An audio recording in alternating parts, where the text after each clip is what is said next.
بات کر رہے ہیں اس لیے کہ اللہ کا حکم ہے، اللہ کو راضی کرنے کے لیے کر رہے ہیں،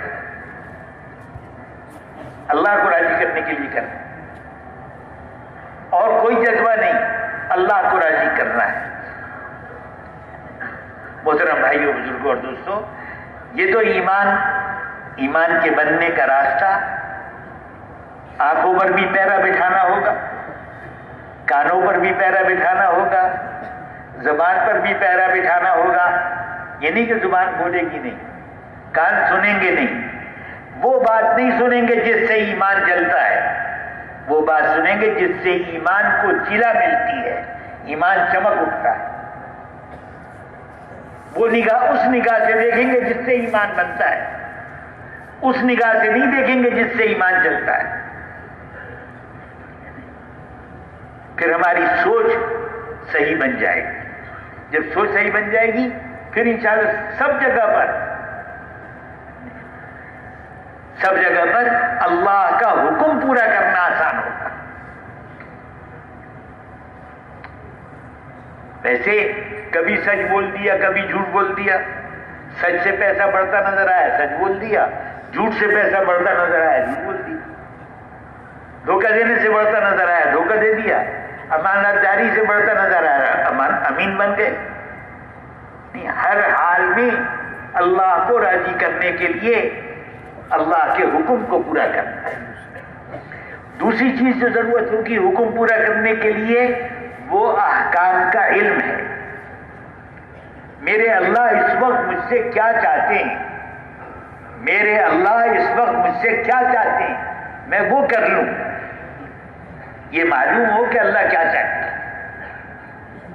اور دوسری بات یہ کہ اللہ پاک کس طرح کرنے سے راضی ہوں گے، وہ ہے محمد الرسول اللہ، حضرت محمد صلی اللہ علیہ وسلم کے طریقے پر کرنے سے راضی ہوں گے۔ حضور کا طریقہ سیکھنا ہوگا، ہر چیز میں حضور کا طریقہ سیکھنا ہوگا، اور اس کے ساتھ دل میں اللہ کا دھیان ہو، اللہ پاک کی یاد ہو۔ پنجابی میں ایک فقرہ ہے کہ جس گھڑی آدمی غافل ہوتا ہے اسی گھڑی کافر ہوتا ہے۔ غفلت جو ہے وہ نافرمانی کی طرف لے جاتی ہے۔ میرے اللہ مجھے دیکھ رہے ہیں، بلکہ یہ فرمایا احسان کیا ہے، حضرت جبرائیل علیہ السلام والی حدیث میں ہے، حضرت جبرائیل علیہ السلام آئے اور حضور کے ساتھ دو زانو ہو کر بیٹھ گئے اور پوچھا ایمان کیا ہے، اسلام کیا ہے، احسان کیا ہے۔ حضور نے فرمایا احسان کے بارے میں فرمایا احسان یہ ہے کہ اللہ کی بندگی کرو ایسے جیسا کہ اللہ کو دیکھ رہے ہو، اللہ کی بندگی ایسے کرو جیسے کہ اللہ کو دیکھ رہے ہو، اور اگر اللہ کو نہیں دیکھ رہے تو اللہ تو تمہیں دیکھ رہے، اللہ تو تمہیں دیکھ رہے۔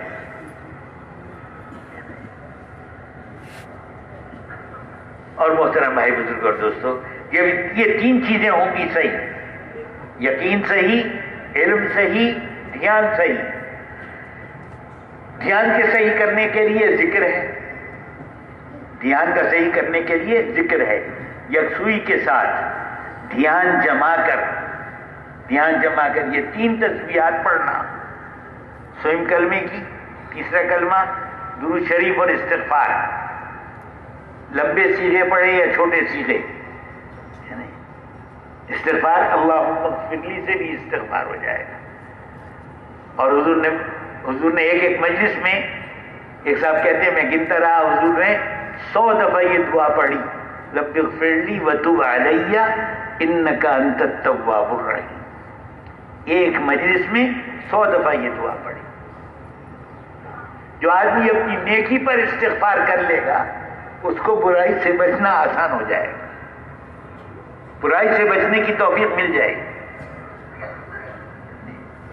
ہماری نیکی، محترم بھائی دوستو، کیا عرض کیا جائے، ہم کیا کیا نعمتیں کھاتے ہیں، کیسی خوشبودار، کیسی لذیذ، اور جب وہ ہمارے جسم سے خارج ہوتی ہیں تو ناک پر کپڑا رکھنا پڑتا ہے، دیکھا بھی نہیں جا سکتا۔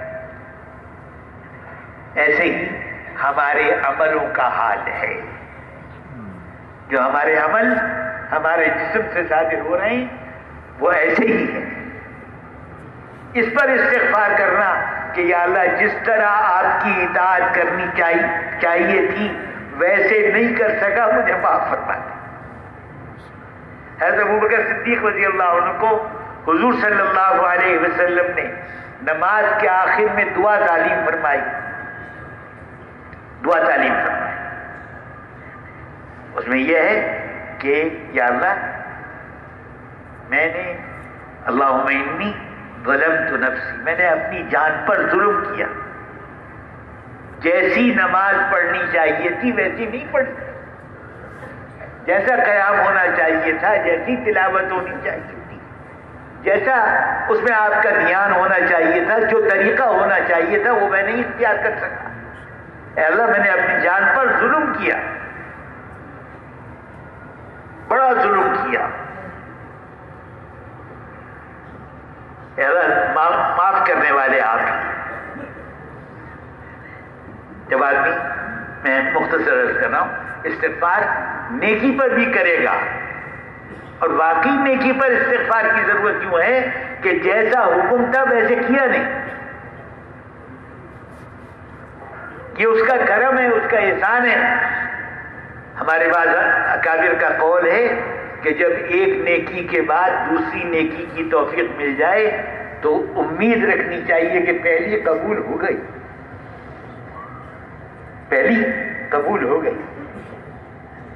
قبول ہونے کے قابل تو نہیں ہے، لیکن وہ کریم، بہت کریم ہے، ہماری کمزوریوں سے واقف ہے، اس کے کرم کی کوئی انتہا نہیں، سننے والا ہے۔ آپ نے سنا ہوگا وہ حدیث شریف کا جو مضمون ہے کہ ایک آدمی ریگستان میں سفر کر رہا ہے، اس کا توشہ، ریگستان کے اندر تو تھوڑی دیر پیاس لگ جائے آدمی خشک ہو جاتا ہے، توشہ اس کا سارا اونٹ پر رکھا ہوا ہے، اونٹی پر رکھا ہوا ہے، ایک جگہ ذرا اونٹی کے سفر میں تھکن بھی ہوتی ہے، ایک جگہ چلتے چلتے ٹھہر گیا، ذرا سا سکون سے بیٹھ جاؤں، ریتے ٹیلے کے ساتھ سہارا لگا کے بیٹھا، آنکھ لگ گئی، تھوڑی دیر بعد جو آنکھ کھلی تو دیکھتا ہے کہ اونٹنی غائب ہے، اونٹنی نہیں تو گویا سامان زندگی چلا گیا۔ اب چاروں طرف پھرتا ہے، آوازیں لگاتا ہے، دیکھتا ہے، دور دور تک بھئی کہیں بھی اونٹنی کا نشان نہیں۔ اب موت سامنے نظر آ رہی ہے، مایوس ہو کر بیٹھ گیا، مایوس ہو کے بیٹھا تو کہتے ہیں پھر آنکھ لگ گئی، تھوڑی دیر بعد جو آنکھ کھلی تو دیکھا کہ اونٹنی پاس کھڑی ہوئی ہے اور اس پر اس کا توشہ بھی سارا موجود ہے، پانی، کھانا، سامان جو کچھ تھا وہ سب موجود ہے۔ تو اس خوشی کے مارے اس کی کیا حالت ہوئی، خوشی کے مارے اس نے یہ کہا کہ یا اللہ واقعی میں تیرا اللہ، تو میرا بندہ، بجائے یہ کہنے کے کہ تو میرا اللہ میں تیرا بندہ، خوشی میں الٹی بات کہہ گیا، زبان لڑکھڑا جاتی نا، پھسل جاتی۔ باقی اللہ تو میرا بندہ، میں تیرا اللہ۔ جب بندہ توبہ کرتا ہے، اللہ میں توبہ کرتا ہوں، میری توبہ کو قبول کر لے۔ جب بندہ توبہ کرتا ہے تو اللہ پاک اس اونٹ والے سے بھی زیادہ خوش ہوتے ہیں،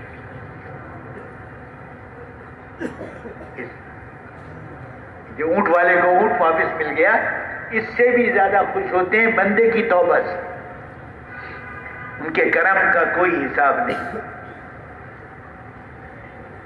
ایک فاحشہ عورت نے پانی پی کے کنویں میں سے نکلی، پہلے کنویں کے جنگل میں کنویں بنانے والے کنویں بنا دیتے تھے اور راستہ بنا دیتے تھے کہ راستے سے اتر کے آدمی اندر پانی پی لے اور پھر اس راستے سے واپس آ جائے. اس طرح سے بنا ہوا تھا کنواں. وہ پانی پی کے باہر نکلے تو دیکھا کہ ایک کتا ہے اور پیاس کی وجہ سے اس کی زبان باہر نکلی ہوئی ہے اور شدید پیاسا نظر آتا ہے. وہ دوبارہ اندر گئی, چمڑے کے موزے کے اندر پانی بھرا اور اس کو اب چڑھنا تو تھا, اینٹوں کو پکڑ پکڑ کے اپنے دانتوں میں پکڑ لیا موزے کو اور اوپر آئی اور اوپر جا کر اس کتے کو پانی پلا دیا. اللہ پاک نے اس کتے پر رحم کھانے کی وجہ سے اس فاحشہ عورت کی مغفرت کر دی.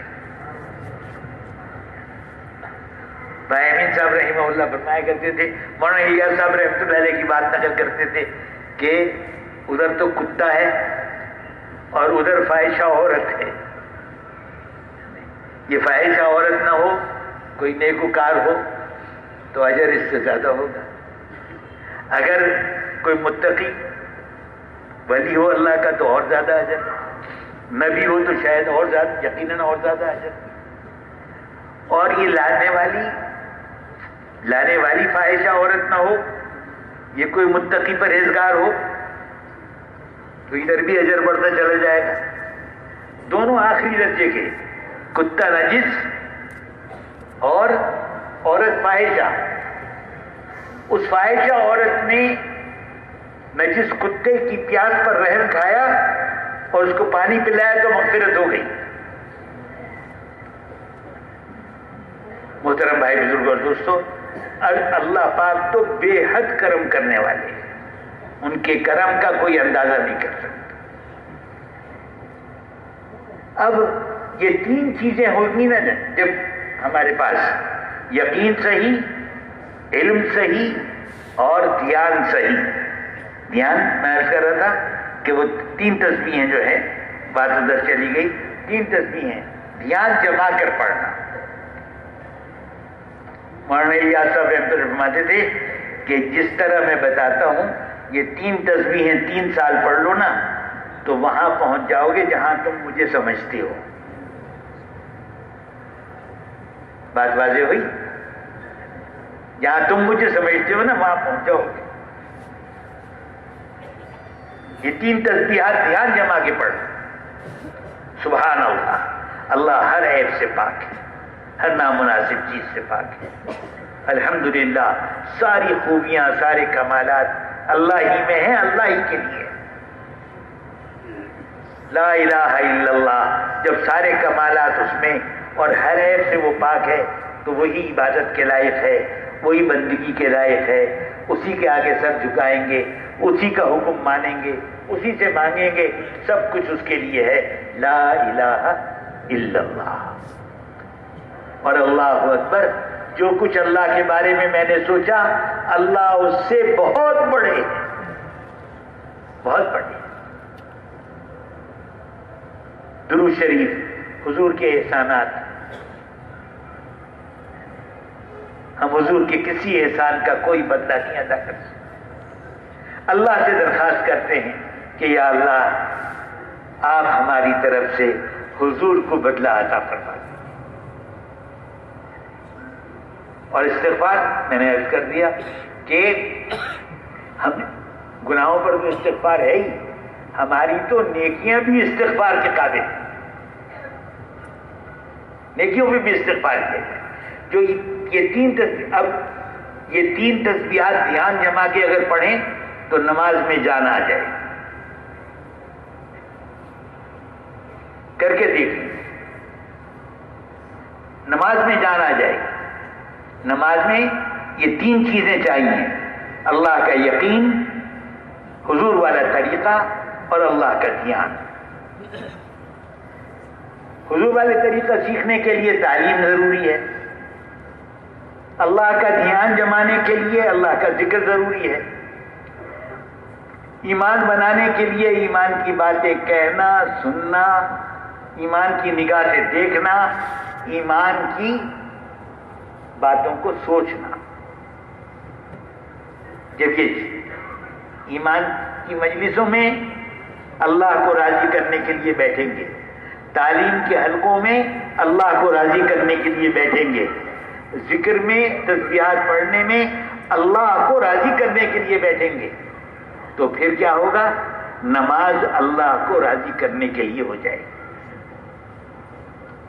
نماز علم کے ساتھ ہوگی، نماز یقین کے ساتھ ہوگی، نماز دھیان کے ساتھ ہوگی، اور پھر اس نماز پر جو مانگیں گے اللہ پاک کے ہاں سے ملے گا۔ اس نماز پر جو مانگیں گے اللہ کے ہاں سے ملے گا۔ اور محترم بھائی، بزرگوں اور دوستوں، جب نماز پر دعاؤں کے قبول ہونے کا راستہ کھل گیا تو پھر باقی ساری زندگی کو ٹھیک کرنا آسان ہو جائے۔ پھر باقی ساری زندگی کو، معاشرت کو بھی ٹھیک کرنا، معاملات کو بھی ٹھیک کرنا، لین دین کو، اخلاق کو، سب چیزوں کو سنوارنا آسان ہو جائے گا، کیونکہ اگر اس میں کوئی بگاڑ آیا تو یہ نماز ہاتھ سے جاتی رہے گی۔ یہ نماز پر جو دعاؤں کی قبولیت ملی ہے یہ چھن جائے گی۔ کسی کے ساتھ زیادتی نہ ہو، سب کے ساتھ انصاف کے ساتھ رہا جائے۔ معیار ہمیں کیا بتایا کہ تم اپنے بھائی کے لیے وہ پسند کرو جو اپنے لیے پسند کرتے ہو، اپنے بھائی کے لیے وہ پسند کرو جو اپنے لیے پسند کرتے ہو۔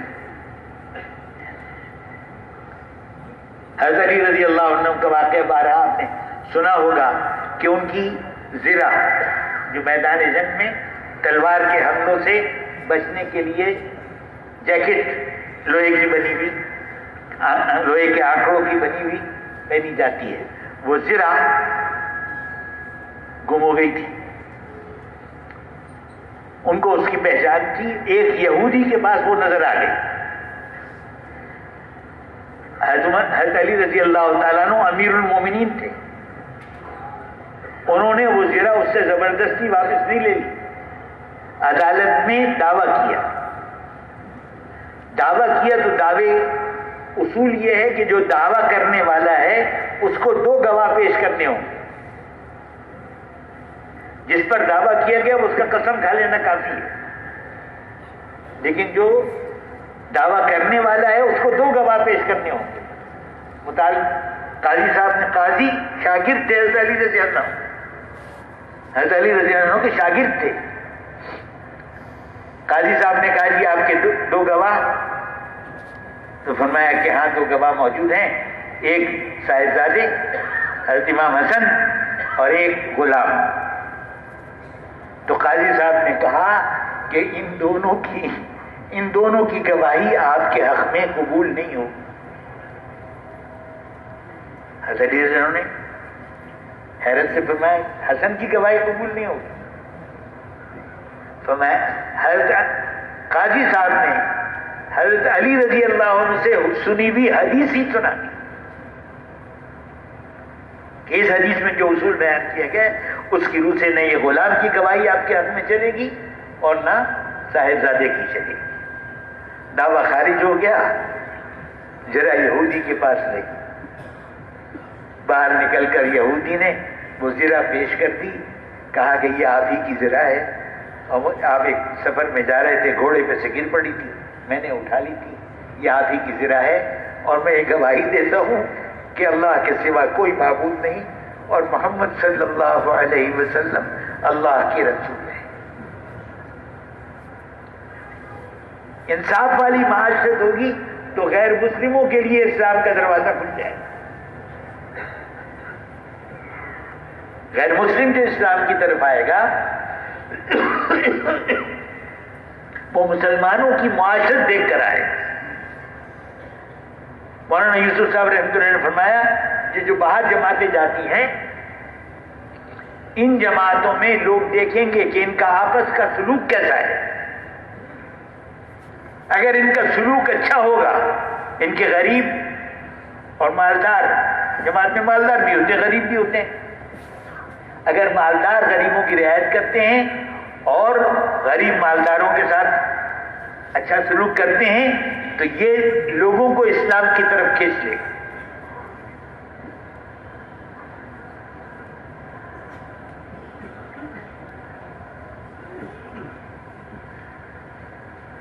پڑوسی کو تکلیف نہ پہنچے.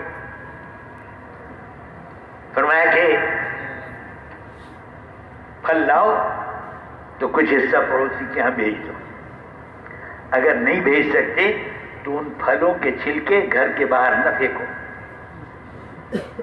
ان کو کہیں دور جا کر پھینک کر آؤ تاکہ پڑوسیوں کے بچے پڑوسیوں کو تنگ نہ کریں, بچے ان چیزوں کا مطالبہ کریں.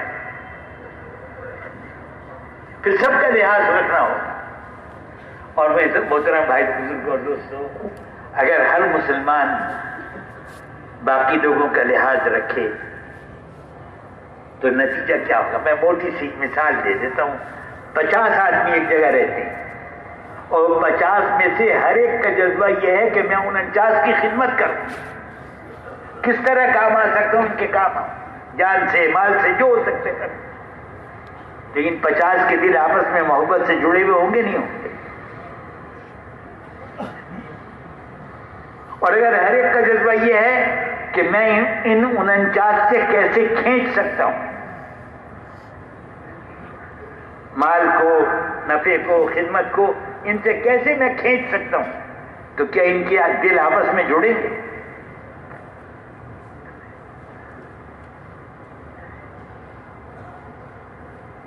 ہمیں اللہ سے لینا ہے اور مخلوق کو دینا ہے. لینے کی جگہ ایک اللہ ہے اور وہ سب کے لیے کافی ہے, اور اس کے ہاں دینے میں کبھی کمی نہیں آتی, اور رات دن وہ دیتا ہے. اللہ سے لینا آ جائے, مخلوق کو دینا آ جائے, آدمی اللہ کا بھی محبوب بنے گا, مخلوق کا بھی محبوب بنے گا.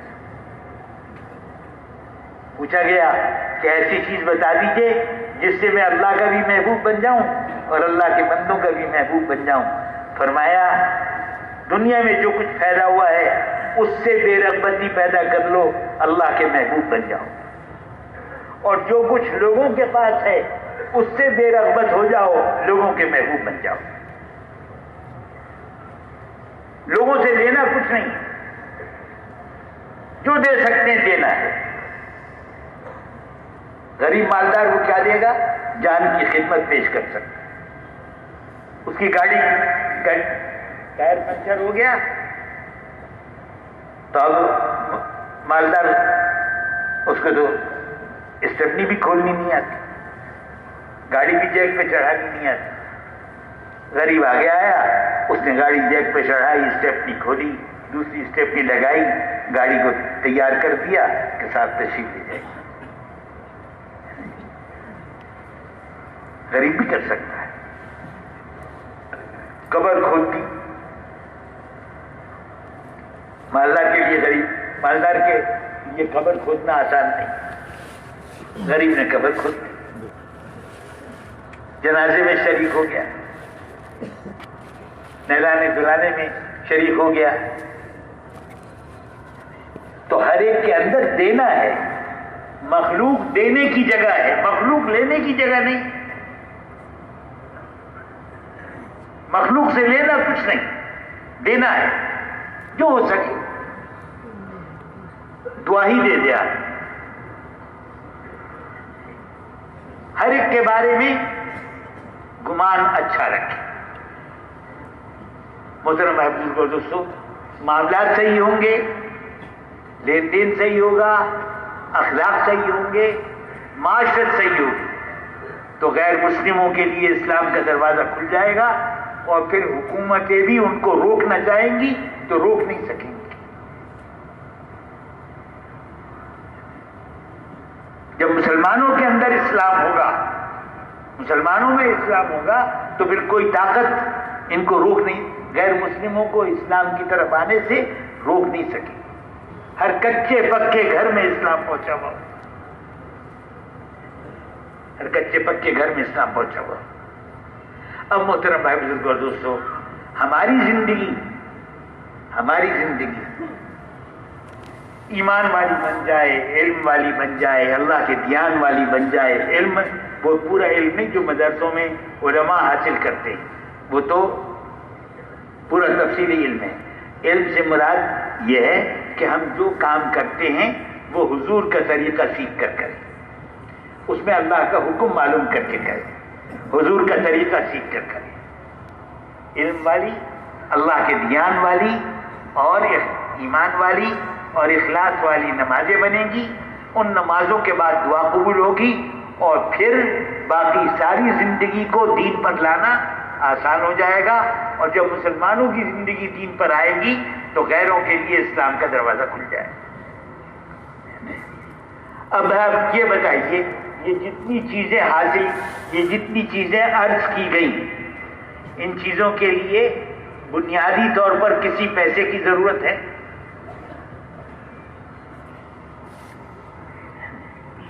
دعوت کے لیے پیسے کی ضرورت ہے، تعلیم کے لیے پیسے کی ضرورت ہے، ذکر کے لیے پیسے کی ضرورت ہے، اخلاق بنانے کے لیے پیسے کی ضرورت ہے۔ یہ چیزیں جان کے مجاہدے سے ملتی ہیں۔ جان کا مجاہدہ کیا ہے؟ کہ ان چیزوں کے لیے وقت مقرر کیا جائے، اور اس وقت میں جو بھی کام آ جائے اس کام کو آگے پیچھے کیا جائے، اس کو آگے پیچھے نہ کیا جائے۔ تعلیم کو آگے پیچھے نہ کیا جائے، کام کو آگے پیچھے کر دیا جائے۔ ایمان کی مجلس کو آگے پیچھے نہ کیا جائے، کام کو آگے پیچھے کر دیا جائے۔ ان کو ترجیح دیں گے، ان کو اوپر رکھیں گے تو باقی ساری چیزیں ہو جائیں گی، رہے گا کچھ بھی نہیں۔ اور اگر اور چیزوں کو ترجیح دیں گے تو وہ ہوں نہ ہوں، یہ ہوں گی نہیں۔ وہ ہوں یا نہ ہوں، یہ نہیں ہوں۔ مجاہدہ یہ ہے کہ ہر نگاہ جس چیز میں نفع دکھاتی ہے، آنکھوں سے جس چیز میں نظر آتا ہے نفع، اس پر یقین نہ کیا جائے، اللہ کے اور اللہ کے رسول کے وعدوں پر یقین کر کے قدم اٹھایا جائے۔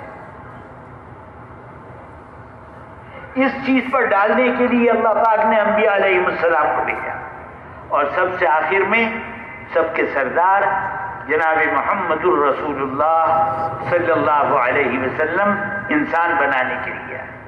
وقت اجازت نہیں دیتا، ورنہ دیکھا جائے کہ آپ نے کیسے کیسے انسان بنائے، کیسے کیسے انسان بنائے۔ حضرت عمر رضی اللہ تعالیٰ عنہ اپنی خالہ کی بھیڑ بکریاں یا اونٹیاں چرانے کے لیے لے جاتے تھے۔ جنگل میں، ریگستان کا علاقہ، کہیں کہیں درخت ہوتے ہیں، اور اونٹ جو ہے وہ تو ببول بھی کھا لیتا ہے، وہ کھلا پلا کے شام کو واپس لانا۔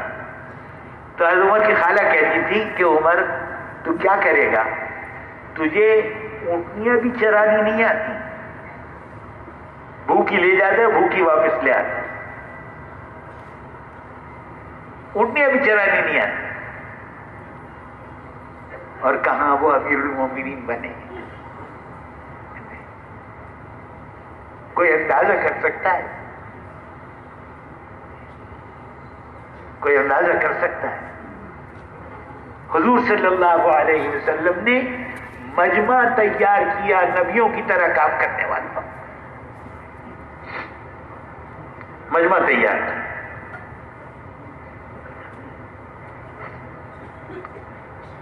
ایک قبیلے کے لوگ آئے، لمبی حدیث ہے، ان سے پوچھا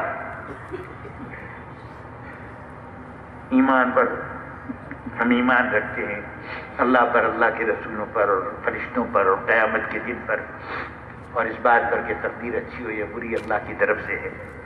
اسلام کی یہ شہادت ہے، اور نماز ہے، اور روزہ ہے، اور حج ہے، اور زکوٰۃ ہے، اور اخلاق کے بارے میں بتایا۔ ان میں سے ایک بات یہ بتائی کہ ہم دشمن کو بھی نقصان پہنچے تو اس کی خوشی نہیں مناتے، دشمن کو بھی نقصان پہنچے تو ہم اس کی خوشی نہیں مناتے۔ اور چند باتیں فرمائیں۔ حضور نے فرمایا یہ لوگ تو گویا نبی ہونے کے قریب تھے،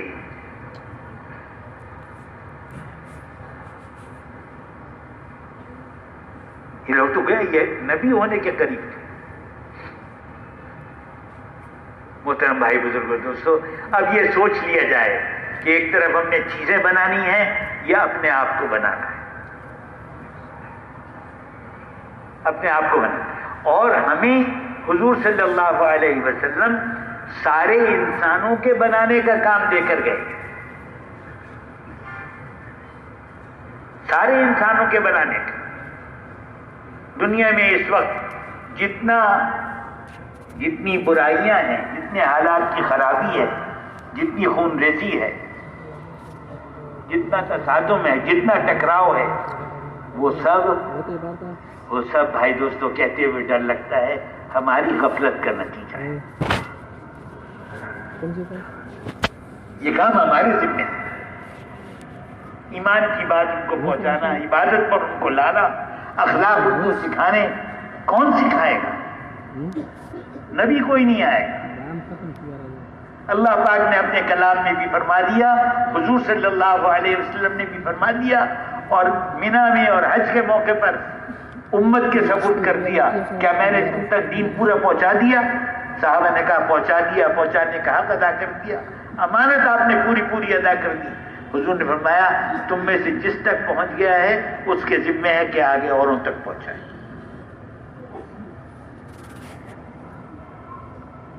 اب ہم ساری دنیا کے انسانوں کی نیت کر سکتے ہیں، ساری دنیا کے انسانوں تک کوئی ایک انسان نہیں پہنچ سکتا، لیکن نیت کر کے تیار کریں لوگوں کو، ان کو آگے بھیجیں، وہ آگے اوروں کو تیار کریں اور آگے بھیجیں۔ ہر طرف ایک نقل و حرکت جاری ہے۔ جس طرح حضور صلی اللہ علیہ وسلم نے صحابہ کرام کی جماعتیں بنا کر ان کو پھرایا، ایسے پھرنے والے تیار ہو جائیں، ایسے پھرنے والے تیار ہو جائیں۔ مشقت برداشت کریں اللہ کے لیے، پیدل جماعتوں میں چلیں، سواری پہ بھی چلیں، پیدل بھی چلیں، اور بستی بستی، گاؤں شہر اقلیم در اقلیم، ملک در ملک پھریں اور پھر کر آواز لگائیں۔ اور اللہ کا کرم ہے، اللہ پاک کا فضل ہے، اللہ پاک سر کی آنکھوں سے دکھا رہے ہیں کہ آواز لگانا کتنا مفید ہے۔ ابھی آپ کے سامنے بتا رہے تھے کہ پچھلے مرتبہ کہ صاحب وہ اجتماع میں 60,000 سے زیادہ باہر ملکوں کے لوگ آئے، بڑے بھی آئے، چھوٹے بھی آئے۔ ان ملکوں کے اندر بھی لوگ جمع ہوتے ہیں۔ نقل و حرکت اللہ پاک نے جہاں قابل ذکر مسلمانوں کی تعداد ہے وہاں پر نقل و حرکت کی شکلیں قائم فرمائی، اور ہر جگہ ایک ہی بات کہی جا رہی ہے، ہر جگہ ایک ہی بات کہی جا رہی ہے، اور ہر جگہ ایک ہی بات کے لیے لوگ قربانیوں کے لیے تیار ہو رہے ہیں۔ اور اللہ پاک قربانیاں دینے والوں کی، دیکھیے آخری بات عرض کر رہا ہوں، ہمیں مولوی صاحب سنا رہے تھے کہ کسی اسٹیشن پر وہ چائے کی چھوٹی چھوٹی دکانیں بنی ہوئی تھی نا، پلیٹ فارم پر کیبن جو بنے ہوتے چھوٹی چھوٹی دکانیں، تو ایک چائے والا چائے بنا رہا تھا، گاڑی آنے والی تھی، اس کے کان میں ایک آواز آئی کہ جو آدمی اپنے بچے کو حافظ بنائے گا اس آدمی کو اللہ پاک قیامت کے دن اعزاز کا جوڑا عطا فرمائیں گے، اعزاز کا جوڑا عطا فرمائیں گے، اور نور کا یہ حال ہوگا، مختلف چیزیں جو آئی۔ اچھا ان کو کہاں سے آواز آ رہی ہے یہ پتہ نہیں، لیکن یہ سنی جو آواز تو دل میں خیال آیا کہ یہ میرا 6 سال کا بچہ ہے، یہ اگر حافظ ہو جائے گا تو آخرت کا مجھے اتنا بڑا انعام ملے گا، چلو میں اس کو حفظ کرنے بٹھا دیتا ہوں۔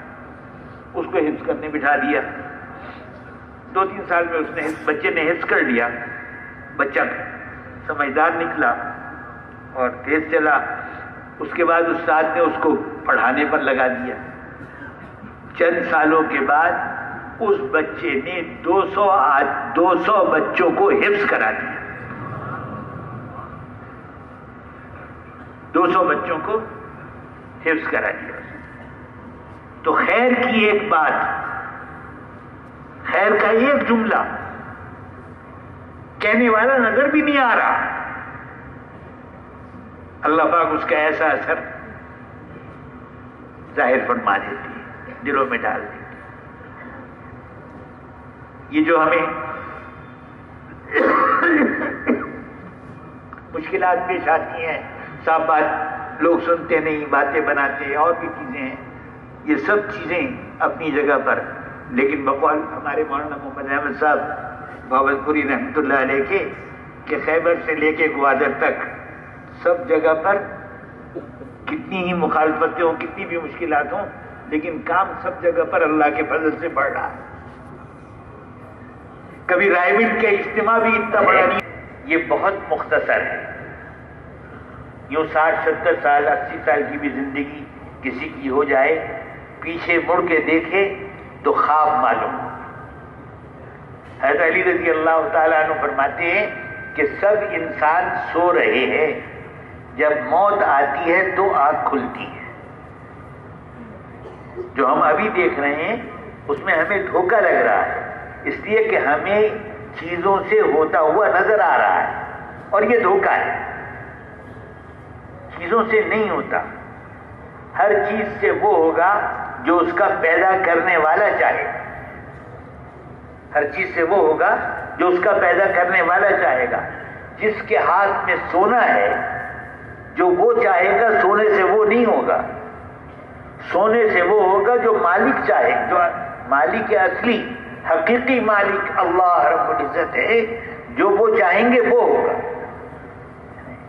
پانی سے وہ ہوگا جو اللہ چاہے گا، زمین سے وہ ہوگا جو اللہ چاہے گا، باغ سے وہ ہوگا جو اللہ چاہیں گے، پہاڑ سے وہ ہوگا جو اللہ چاہیں گے، ہر چیز سے وہ ہوگا جو اللہ چاہتے ہیں، ہر چیز سے وہ نہیں ہوگا جو جس کے ہاتھ میں وہ چیز ہے وہ چاہتا ہے، وہ نہیں ہوگا۔ ہر چیز سے وہ ہوگا جو اللہ چاہتے ہیں۔ تو میں عرض کر رہا ہوں کہ امتحان کا وقت ہے تھوڑا سا، اور صلے کا وقت، انعام کا وقت کبھی ختم ہونے والا نہیں۔ یہ اللہ پاک کا کتنا کرم ہے، کتنا کرم ہے۔ 50 60 70 سال کی دنیا کی زندگی تھی، اس میں سے 12-15 سال بچپن کے نکل گئے، باقی وقت میں سے چوتھائی وقت سونے میں نکل گیا۔ امتحان کا وقت تھوڑا ہے، اور انعام کا وقت وہ کبھی ختم ہونے والا نہیں، کبھی ختم ہونے والا نہیں۔ لاکھوں برس، کروڑوں برس، اربوں برس، پدموں برس، سنکھوں برس، ختم نہیں ہوگا وہ، اور انعام بڑھتے چلے جائیں گے۔ اللہ پاک کے پاس جو خزانے ہیں انعامات کے اور نعمتوں کے، محترم بھائی بزرگوں اور دوستوں، ساری دنیا کے انسان ایک میدان میں جمع ہو جائیں اور جو ان کے دل میں آئے وہ مانگیں، نبی بھی ہوں، ولی بھی ہوں، سب ہوں، اپنے اپنے علم کے مطابق مانگیں گے، سائنسدان بھی ہوں، سب اپنے اپنے علم کے مطابق مانگیں گے، اور اللہ پاک جو کچھ وہ مانگ رہے ہیں سب ان کو، سب کے مانگنے کو ایک ہی وقت میں سن لیں گے، اور سب کو وہ دے بھی دیں تو بھی اللہ کے خزانوں میں اتنی کمی نہیں آتی جتنی کہ سوئی کو سمندر میں ڈبویا جائے اور نکالا جائے تو سوئی کے ساتھ جو پانی کی تری لگ جاتی ہے اس سے سمندر کے پانی میں کوئی کمی آتی ہو تو آتی ہو، لیکن اللہ کے خزانے میں اتنی کمی بھی نہیں آتی، اور وہ سارے انسانوں کے لیے، سارے انسانوں کے لیے۔ وقت میں عرض کر رہا ہوں کہ محنت کا وقت، امتحان کا وقت بہت تھوڑا ہے، اور یہ اللہ پاک کا بے حد کرم ہے کہ امتحان کا اور محنت کا وقت رکھا تھوڑا، اور صلے کا، بدلے کا وقت ختم نہ ہونے والا رکھا، ختم نہ ہونے والا، ان کے ہاں کمی کوئی نہیں۔ محترم بھائی بزرگوں اور دوستوں، اب میں یہ عرض کر رہا ہوں کہ ہم جو محنت کر کے چیزیں بناتے ہیں، کھانے بناتے ہیں، کپڑے بناتے ہیں، مکان بناتے ہیں، سواریاں بناتے ہیں، کارخانے بناتے ہیں، یہ چیزیں باہر بنتی ہیں، یہ مٹی کی مایا ہے، مٹی میں ملنے والی ہے، اور ان چیزوں کے بناتے ہوئے ہم اپنے اندر سے بھی کچھ بنتے ہیں۔ دکانداری کرتے ہوئے ایک ہے نفع کمانا، ایک یہ کہ ہم اندر سے کیا بن رہے ہیں، سچے بن رہے ہیں یا جھوٹے بن رہے ہیں، امانت دار بن رہے ہیں یا خائن بن رہے ہیں۔ یہ ہے امتحان۔ امتحان اس میں ہے، دکانداری میں امتحان کیا ہے کہ یہ سچا، حدیث شریف میں آتا ہے کہ وہ تاجر جو سچا ہو اور امین ہو، وہ تاجر جو سچا ہو اور امین ہو، اس کا حشر انبیاء، صدیقین، شہداء اور صالحین کے ساتھ ہوگا۔ جو سچا تاجر ہو اور امین ہو، اس کا حشر انبیاء علیہ السلام، صدیقین، شہداء اور صالحین کے ساتھ ہوگا۔ یہ پیسے سے سچا نہیں بنے گا، پیسوں سے سچا نہیں بنے گا۔ تجارت میں پیسے آئیں گے بھی جائیں گے بھی، تجارت بڑھے گی بھی گھٹے گی بھی۔ ایک فٹ پاتھ پر بیٹھ کے کام کرنے والا لاکھوں پلاٹوں کا مالک بھی بن سکتا ہے، ہزاروں پلاٹوں کا مالک بھی بن سکتا ہے، لیکن نہ فٹ پاتھ پر بیٹھ کے کام کرنے میں اس کے لیے ناکامی ہے، اور نہ ہزاروں پلاٹوں کا مالک بننے سے وہ کامیاب ہوگا۔ وہ تو دیکھا جائے گا کہ اندر سے کیا بن رہا ہے، اندر سے یہ امین بن رہا ہے یا اندر سے خیانت کرنے والا بن رہا ہے۔ خیانت کرنے والا بنا تو یہ امتحان میں مشکل میں آ گیا، امین بنا تو امتحان میں یہ کامیابی پر آ گیا۔ محترم بھائی بزرگوں اور دوستو، اب اصل بننا انسان کا ہے۔ انسان کو بنانے کے لیے اللہ رب العزت جل جلالہ و من والہ نے انبیاء علیہ السلام کا سلسلہ قائم فرمایا۔ حضرت آدم علیہ السلام سے لے کر جناب محمد الرسول اللہ صلی اللہ علیہ وسلم تک کم و بیش 1,24,000 انبیاء اور رسول بھیجے گئے۔ وہ سب انسان بنانے کی محنت کے لیے آئے۔ کوئی نبی بنیادی طور پر کھیتی باڑی سکھانے کے لیے نہیں آیا، کارخانہ بنانا سکھانے کے لیے نہیں آیا، تجارت کرنا سکھانے کے لیے نہیں آئے۔ سارے نبی انسان بنانے کے لیے آئے، اور انسان کے بننے میں بنیادی چیز اس کے دل کا یقین صحیح ہونا ہے۔ حقیقت یہ ہے کہ ہماری نگاہ حقیقت تک نہیں پہنچتی، ہماری نگاہ صورت میں اٹک جاتی ہے، حقیقت تک نہیں پہنچتی۔ اپنے اندر دیکھ لیں انسانوں کو کہ بھائی جب تک روح ہے، زبان بھی بولتی ہے، آنکھیں بھی دیکھتی ہیں، ہاتھ پیر بھی حرکت کرتے ہیں، کانوں سے سنتا بھی ہے، سارے اعلیٰ کام کرتے ہیں، کچھ کرتے کچھ نہیں کرتے، سب کچھ ہوتا ہے۔ لیکن جب روح نکل جائے تو چاہے کتنا ہٹا کٹا موٹا مضبوط آدمی ہو، پہلوان ہو، جب روح نکل جائے تو پھر کچھ بھی کام نہیں کرتا۔ روح نکلتی بھی نظر نہیں آتی۔ روح کیسی ہے یہ نظر نہیں آتا۔ جو سچا ہے، جو ایماندار ہے، جس کے عمل اچھے ہیں، جس کی عبادت اچھی ہے، جس کے اخلاق اچھے ہیں، جس کی معاشرت اصولوں کے مطابق ہے، وہ روح نورانی ہوگی، خوشبودار ہوگی، چمکدار ہوگی۔ وہ روح نورانی ہوگی، خوشبودار ہوگی، چمکدار ہوگی۔ اور جس کے عمل خراب ہے، یقین خراب ہے، اس کی روح ظلمت والی ہو. نورانی ایسی ہوگی کہ ساری دنیا کی روشنیوں کو جمع کر دیا جائے، اس روح کی چمک اور نور زیادہ ہوگا.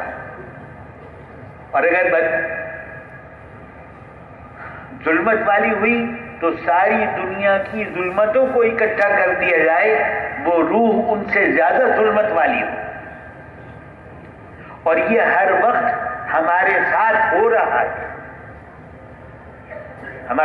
میں بات اس وقت کے لیے عرض کر دوں، مثال کے طور پر اس وقت یہ عرض کیا گیا اور اللہ کے فضل سے سارا مجمع متوجہ ہے کہ قریب تشریف لے آئے، لوگ قریب آ گئے، متوجہ ہو جائیں، متوجہ ہو گئے.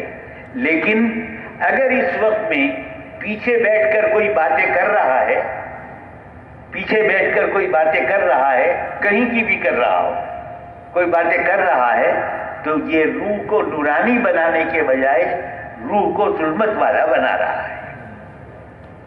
یہ روح کو خوشبودار بنانے کے بجائے روح کو بدبودار بنا رہا ہے. اسی مجلس کے اندر ہے. لیکن اگر بات کون کہہ رہا ہے اس کی کوئی اہمیت نہیں ہے، بات کس کی ہو رہی ہے اس کی اہمیت ہے.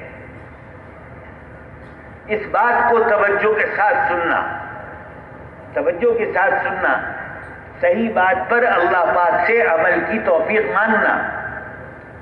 محترم بھائی بزرگ اور دوستو، ہم میں سے کسی کے پاس کوئی اطمینان نہیں ہے کہ ہم صبح تک زندہ رہیں.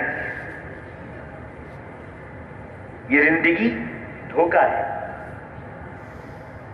یہ زندگی دھوکہ ہے. دنیا کی سامان بھی دھوکہ ہے، ہمارا علم بھی دھوکہ ہے. ہمارا علم بھی دھوکہ. ایک علم ہے جو اللہ نے نبیوں پر اتارا، اپنی کتاب بھی اتاری، صحائف بھی اتارے، وحی بھی بھیجی. جو نبیوں پر علم اتارا وہ حق ہے، اس کے اندر کبھی فرق نہیں آ سکتا، اس میں کبھی فرق نہیں آ سکتا. ذالک الکتاب لا ریب فیہ. اور اس میں ہدایت کا سامان ہے متقیوں کے لیے. یہ ہدایت کی کتاب ہے متقیوں کے لیے. اور متقیوں کی آگے مختصر بیان فرمایا یہاں تو کہ وہ غیب کی خبروں پر ایمان رکھتے ہیں. جو ہمیں نظر آتا ہے وہ بہت تھوڑا ہے، اور جو ہمیں نظر نہیں آتا وہ بہت زیادہ ہے. اگر ریگستان کے ایک ذرے کو ہم یہ کہیں کہ یہ دنیا ہے، اور باقی سارا ریگستان وہ ہے جو ہمیں نظر نہیں آ رہا، تو یہ مثال بھی صحیح نہیں ہو. جو ہمیں نظر نہیں آتا وہ ریگستانوں سے زیادہ ہے، اور جو ہمیں نظر آ رہا ہے وہ ریت کے ایک ذرے کی طرح سے. دنیا میں ہمیں امتحان کے لیے بھیجا ہے، اور امتحان کے لیے اللہ پاک نے، اللہ رب العزت نے ہمیں سامان دیا ہے، ہمارے وجود میں ہے. بادشاہ کو بھی دو آنکھیں ملی ہیں، فقیر کو بھی دو آنکھیں ملی، مزدور کو بھی دو آنکھیں ملی، وزیر کو بھی دو آنکھیں ملی، ان کو بھی دو ہاتھ ملے، ان کو بھی دو ہاتھ ملے، ولی کو بھی دو ہی ہاتھ ملے، کتب کو بھی دو ہی ہاتھ ملے. جو سامان بننے کا ہے وہ سب کو برابر دیا ہے، اور کسی کو اگر نہیں دیا تو اس میں حق. اللہ پاک حکیم ہیں، حکمت والے ہیں، اس کے نہ دینے میں حکمت ہے. اور جو چیز اس کو نہیں ملی ہے، جو چیز اس کو نہیں ملی ہے، اس کے بدلے میں اتنا کچھ ملے گا، اتنا کچھ ملے گا کہ آدمی کیا کہا جائے. پوچھا جائے گا تم نے فلاں دعا مانگی تھی؟ جی ہاں مانگی تھی. مل گیا تھا کہ مل گیا تھا؟ اور فلاں دعا کہ وہ بھی مل گئی، اور فلاں دعا کہ جی وہ تو نہیں ملا. تو اچھا اس کا بدلہ ہم اب تمہیں دیں گے کہ تم نے دعا مانگی اور اس کی قبولیت نظر نہ آئی، اس کا بدلہ اب ہم تمہیں دیں گے. اور اتنا بدلہ دیا جائے گا کہ آدمی تمنا کرے گا کہ کاش میری دنیا میں ایک دعا بھی قبول نہ ہوئی ہوتی،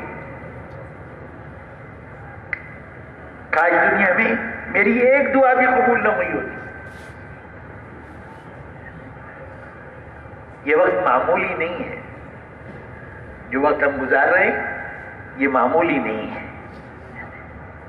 محترم بھائی بزرگ اور دوستو، اب اپنے بننے کا جو سامان ہے اس میں بنیادی چیز دل کے یقین کا صحیح ہونا ہے. دل کے یقین کا صحیح ہونا ہے. کرنے والی ذات اللہ کی ہے. اللہ رب العزت نے سب کچھ بنایا ہے اور وہی پالتے اور وہی حفاظت کرتے ہیں.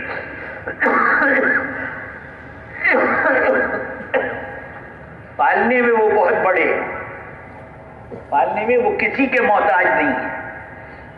حفاظت کرنے میں وہ بہت بڑے ہیں، حفاظت کرنے میں ان کو کسی کی حاجت نہیں ہے. اثر کی بات مولانا فرما رہے تھے نا، مولوی صاحب ہمارے فرما رہے تھے کہ آگ میں ڈال کر ابراہیم علیہ السلام کی حفاظت کرتے. حفاظت کرنے میں ان کو کسی کیا، فرشتے بھی آئے، پہاڑوں کا فرشتہ بھی آئے، پانی کے فرشتے بھی آئے. حضرت ابراہیم علیہ السلام نے کہا کہ کیا تم کو اللہ نے بھیجا ہے کہ جی ہم اجازت لے کر آئے.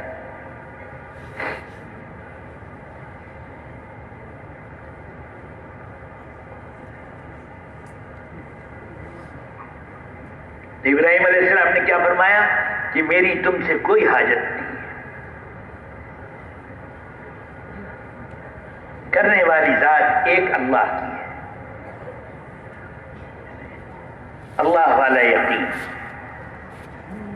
اللہ پاک جس نے ساری کائنات بنائی، کون ہے جو دعویٰ کرے کہ میں نے سورج بنایا؟ کون ہے جو دعویٰ کرے کہ میں نے چاند بنایا؟ کون ہے جو دعویٰ کرے کہ میں نے زمین بنائی؟ کون ہے جو دعویٰ کرے کہ زمین سے غلے میں اگاتا ہوں؟ کرنے والے کون ہے؟ ماں کے رحم میں بچہ بنتا ہے، ماں کے رحم میں بچہ بنتا ہے، کون بناتا ہے؟ اس کو پالتا کون ہے؟ باہر کون لاتا ہے؟ سب کچھ اللہ کرتے ہیں. آدمی جب چھوٹا ہوتا ہے، بچہ پیدا ہوتے ہی آزان دی جاتی ہے، کان میں ملا جلا کر کان میں آزان دی جاتی ہے. اور جب انتقال ہوتا ہے، ایک کان میں اذان دیتے ہیں، دوسری کان میں تکبیر کہتے ہیں. اور جب انتقال ہوتا ہے تو نماز جنازہ بغیر اذان اور تکبیر کے ہوتی ہے. یہ ہماری دنیا کی زندگی حقیقت میں اتنی ہے جتنی کہ تکبیر کے بعد نماز شروع ہونے میں وقت لگتا ہے.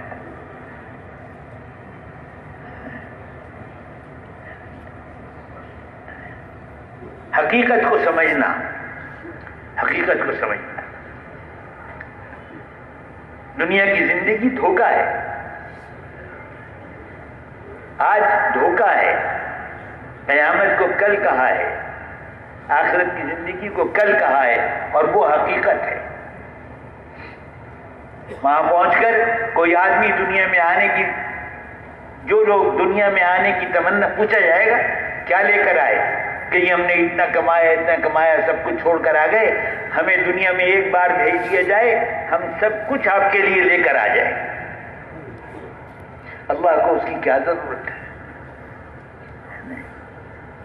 ضرورت تو اپنی تھی، پہلے آگے بھیج دیتے. اس کے بعد کوئی موقع نہیں ملے.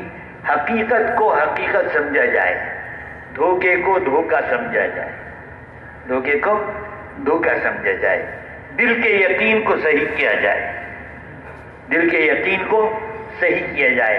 آخرت کا یقین، موت کے بعد جو زندگی آنے والی ہے اس کا یقین. اور محترم بھائی بزرگوں اور دوستو، اللہ پاک نے جو کتاب اتاری ہے اس کا یقین. اللہ پاک اپنی پاک کتاب میں فرماتے ہیں کہ اللہ پاک سود کو گھٹاتے ہیں اور صدقے کو بڑھاتے ہیں. دیکھنے میں کیا نظر آتا ہے؟ سود 100 پہ 10 روپے سود کے اگر ملے تو 110 ہو گئے، اور 10 روپے صدقہ کیا تو 90 رہ گئے. لیکن اللہ پاک فرما رہے ہیں کہ ہم صدقے کو بڑھاتے اور ہم سود کو گھٹاتے. بڑے بڑے کاروبار نظر آنے والے سود کی وجہ سے لکڑی جلنے کے بعد جیسے راکھ رہ جاتی ہے، اس کو ہوا اڑائے پھرتی ہے، ایسے بیٹھ جاتے. سود کے ساتھ اللہ پاک کا اعلان جنگ ہے.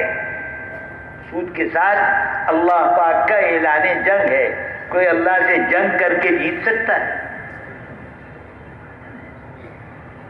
کتنا ہی بڑھتا ہوا نظر آتا ہوں، کتنا ہی بڑھتا. اللہ نے جو کچھ فرمایا ہے وہ حق ہے، وہ سچ ہے. اللہ کے علم پر یقین. ہمارا علم مشاہدے کا ہے، وہ بدلتا رہتا ہے، دھوکہ ہے. تو محترم بھائی بزرگ اور دوستو، ایک دل کا یقین کا صحیح ہونا. عزت دینے والے اللہ ہیں، عزت دینے میں بہت بڑے ہیں.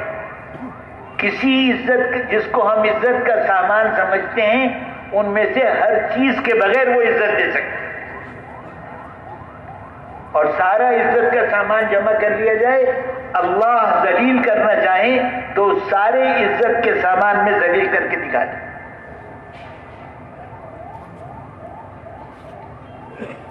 وہ عزت دینے میں کسی کے پابند نہیں ہے، کسی کے حاجت نہیں ہے. انہیں اپنی قدرت سے عزت دیتے ہیں، اپنی قدرت سے پالتے ہیں، اپنی قدرت سے پیدا کرتے ہیں. دل کے رخ کو اللہ کی طرف پھیر لیا جائے، دل کے رخ کو اللہ کی طرف پھیر لیا جائے. مال سے وہ ہوگا جو اللہ چاہیں گے. مال میں اگر ہلاکت رکھی ہوئی ہے اللہ نے، یہ مال ہی ہلاکت کا سبب بن جائے گا. مال ہی ہلاکت کا سبب بن جائے گا. مال میں پرورش نہیں ہے، مال میں حفاظت نہیں ہے، مال میں عزت نہیں ہے. عزت اللہ کے ہاتھ میں ہے، پرورش اللہ کے ہاتھ میں ہے، حفاظت اللہ کے ہاتھ میں ہے. وہ دینے میں کسی کے محتاج نہیں ہے اور سب ان کے محتاج. اللہ کے بغیر کسی سے کچھ نہیں ہوتا، اور اللہ پاک ہر چیز کے بغیر جو چاہے کرتے، ہر چیز کے بغیر جو چاہے کرتے. ایک اللہ کا یقین، اللہ کے حکم میں کامیابی ہے اس کا یقین، اور حضرت محمد صلی اللہ علیہ وسلم کے طریقے میں کامیابی ہے اس کا یقین. حضور کے طریقہ اگر کسی کے پاس ہے، اللہ کے یقین کے ساتھ حضور کا طریقہ ہے تو یقیناً کامیاب ہوگا، ضرور فلاح کو پہنچے گا. اور اگر حضور کا طریقہ نہیں ہے، حضور کا طریقہ نہیں ہے تو کامیابی نہیں ملے گی. کامیابی حضور صلی اللہ علیہ وسلم کے آنے کے بعد نبی بھی، اگر نبی تو کوئی آئے گا نہیں، عیسیٰ علیہ السلام قیامت کے قریب اتریں گے، وہ بھی حضور صلی اللہ علیہ وسلم کی امت میں جو امام ہوگا اس کے پیچھے ہی نماز پڑھیں گے. کہ اب شریعت حضرت محمد صلی اللہ علیہ وسلم کی نافذ ہے. ایک یقین کا صحیح ہونا. یقین کے صحیح ہونے کے لیے 4 راستے ہیں. آنکھوں سے ہم دیکھیں، ہر چیز کی اصل کو دیکھیں. یہ وزیر صاحب ہے، مٹی سے بنے ہیں، مٹی میں مل جائیں. یہ محل ہے، مٹی سے بنا ہے، مٹی میں مل جائے گا. یہ بڑی چمکدار وسیع کار ہے، مٹی سے بنی ہے، مٹی میں مل جائے گی. آنکھ اگر حقیقت دیکھنے والی ہو تو اب اس کی ابتدا کو بھی دیکھے، اس کی انتہا کو بھی دیکھے. یہ بیج کی شکل وقتی ہے، امتحان کے لیے ہے. یہ بیچ کی شکل وقتی ہے، امتحان کے لیے ہے. اصل کیا ہے کہ بنانے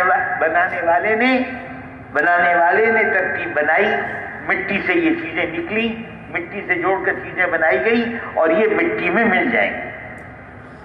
یہ باقی رہنے والی ہرگز نہیں.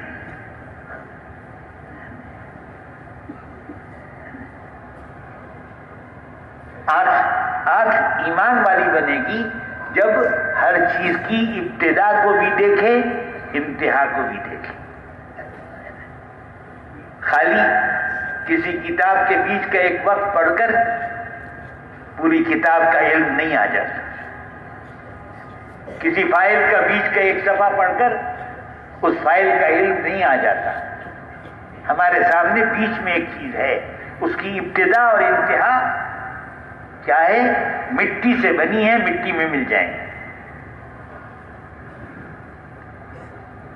ایسے ہی محترم بھائی دوستو، کانوں سے ایمان کی باتوں کا سننا، ایمان کے خلاف کی باتوں سے کانوں کا پھیر لینا، ایمان کی باتوں کا سننا، اللہ سے ہونے کو سننا، اللہ پاک نے صحیح عمل والوں کو کیسے چمکایا ہے اور غلط عمل والوں کو کیسے توڑا ہے، اس کو سننا، اس کے مطابق یقین بنانا. اور تیسرا راستہ، آنکھوں سے دیکھنا، کانوں سے سننا، زبان سے بولنا. یقین، اللہ کے یقین کے علاوہ کوئی بات ہماری زبان سے نہ نکلے.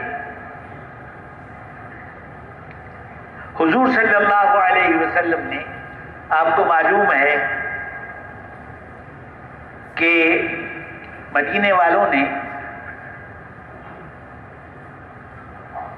یہود کے علماء سے پوچھا کہ یہ جو نبی ہیں یہ غیب کی باتیں بتاتے ہیں، ہمیں کوئی ایسی غیب کی بات بتا دیجئے کہ ہم ان سے پوچھیں، اگر یہ نبی ہوں گے تو جواب دے دیں گے صحیح، نہیں تو پتہ چل جائے گا کہ نبی نہیں ہے. مکے والوں نے مدینے والوں سے، انہوں نے علماء سے پوچھوایا. انہوں نے کہا اصحاب کہف کا واقعہ پوچھنے کے، اصحاب کہف کا واقعہ کیا ہے.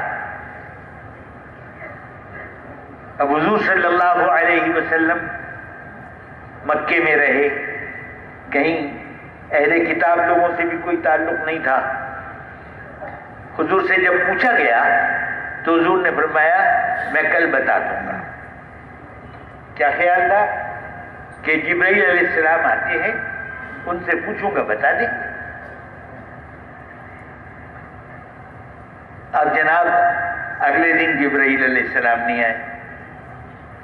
2 دن 3 دن 4 دن، یہاں تک کہ پوچھنے والے مذاق اڑانے پر آ گئے. حضور کو تانے کسے، مذاق اڑایا کہ بس یوں ہی دعویٰ کرتے تھے کہ میرے پاس وحی آتی ہے، جو کچھ جس نے کہنا تھا وہ کہا. 15 دن کے بعد وحی آئی اور اس میں اصحاب کہف کا واقعہ آیا، سورہ کہف. اور اس میں اللہ پاک نے یہ فرمایا کہ کبھی یہ نہ کہنا کہ کل کر دوں گا، الا یہ کہ اللہ نے چاہا تو. انشاءاللہ کے بغیر نہ کہنا، اسی کہ اللہ نے چاہا تو ہوگا. وہ ان جوسز کو بنانے کے لیے زمین پر اگر فیکٹری لگائی جائے تو وہ 3 میل لمبی فیکٹری ہوگی.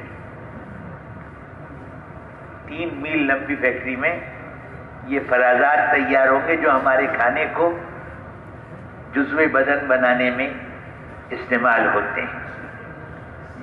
ہر وقت میں کتنی نعمتیں ہیں، ہم آنکھیں پلکیں جھپکتے ہیں، یہ ایک نعمت ہے. اگر کوئی پلک جھپکنا چھوڑ دے تو آدمی کو کتنی مشکل ہو. ہم انگلیوں میں چیزیں لیتے ہیں، دیتے ہیں، پکڑتے ہیں، کھاتے ہیں. اگر یہ انگلیوں کی جو جوڑ ہیں پوروں کے، اگر یہ سخت کر دیے جائے اور انگلیوں کی حرکت ختم ہو جائے تو پھر کیا حال ہوگا، پھر کتنی مشکل ہوگی۔ 360 جوڑ ہیں انسان کے جسم میں، اس لیے فرمایا کہ ہر آدمی کے ذمے ضروری ہے کہ ہر جوڑ کی طرف سے روزانہ ایک صدقہ کرے، ہر جوڑ کی طرف سے روزانہ ایک صدقہ کرے۔ صحابہ کرام رضی اللہ عنہم مجمعین، ان میں سے اکثر کے حالات تو تنگی کے تھے، انہوں نے کہا کہ ہم ہر جوڑ کی طرف سے ایک صدقہ کیسے روزانہ کر سکتے، پریشان ہو گئے۔ اللہ پاک کا جو حق ہے وہ تو ادا کرنا ہے، اور کیسے ہم ادا کریں گے؟ یہ پریشان ہو کر حضور سے عرض کیا کہ حضور ہمارے پاس صدقہ کرنے کے لیے تو کچھ نہیں ہے، کیسے ہوگا؟ تو حضور نے فرمایا کہ 2 رکعت نفل پڑھ لو، یہ 360 صدقوں کا بدل ہو جائے گا۔ 2 رکعت نفل پڑھ لو، یہ 360 صدقوں کا بدل ہو جائے گا۔ کتنی نعمتیں اللہ پاک نے ہمیں دی ہوئی ہیں، ہم ان کو شمار نہیں کر سکتے۔ کتنی نعمتیں ہمارے اندر ہیں اور کتنی نعمتیں باہر بھی پھیلائی ہوئی ہیں۔ سورج کی روشنی، سورج کی حرارت ایک نعمت ہے جو سب کو مل رہی ہے، اور کبھی کسی کے پاس اس حرارت کا یا روشنی کا کوئی بل نہیں آیا،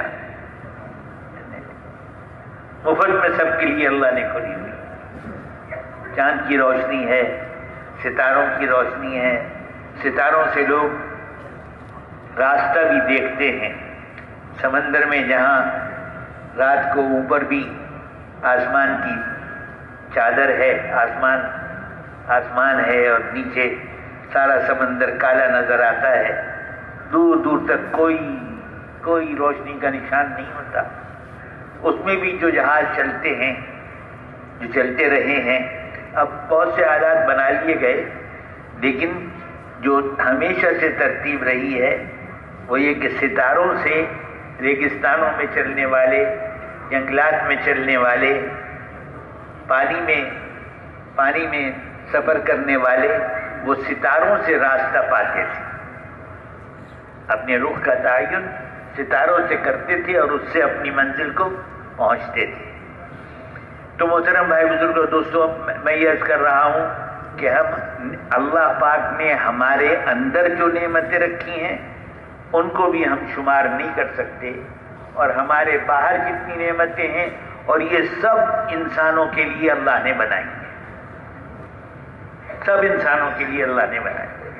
ایک ڈاکٹر صاحب کہہ رہے تھے کہ آدمی اوپر سے رنگ اور ناک نقشہ مختلف نظر آتا ہے، جسم مختلف نظر آتا ہے، اندر جائیں تو سب ایک جیسے،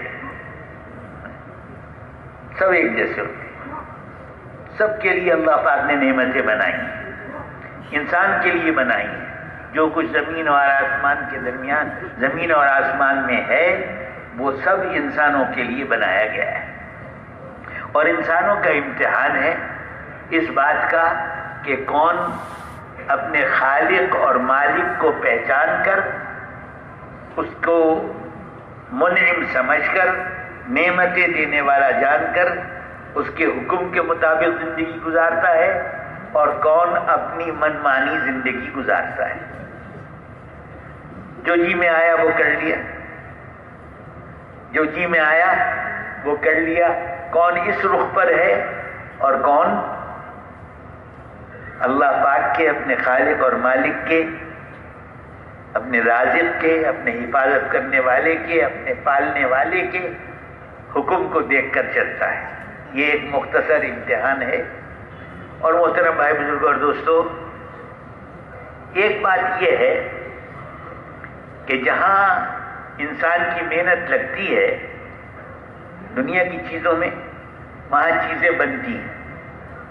مکان بنانے میں لگے مکان بنایا، کھیتی بنانے میں لگے کھیتی بنائی، باغ بنانے میں لگے باغ بنایا، کارخانہ بنانے میں لگے کارخانہ بنایا، اکثریت بنانے میں لگے اکثریت بنائی۔